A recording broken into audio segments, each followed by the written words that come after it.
Assalamu alaikum wa rahmatullahi wa barakatuh. It's so heartwarming to start thinking and talking about Ramadan. And Ramadan is a blessed month. It's the month of Allah, month of fasting, month of family, where we get together, break our fast, talk about, learn about.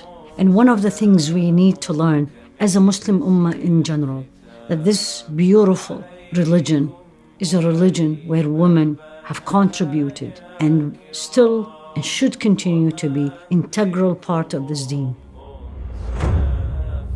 Women have been mothers, wives, supporters, defenders of this deen and of our Rasul alayhi salatu wasalam. Throughout the next 30 days, we'll take you on a journey, and we're going to be picking up flowers, those flowers that lived in the house of Rasul alayhi salatu wasalam. Flowers lived around him, flowers came after him, and flowers who brought even more flowers.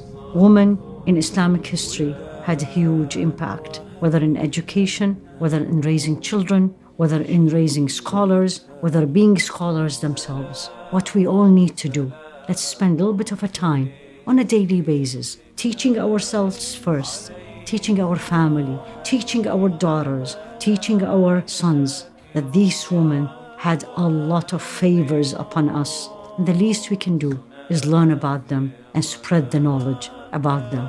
So join me this Ramadan, day by day, and we're going to take you through this journey.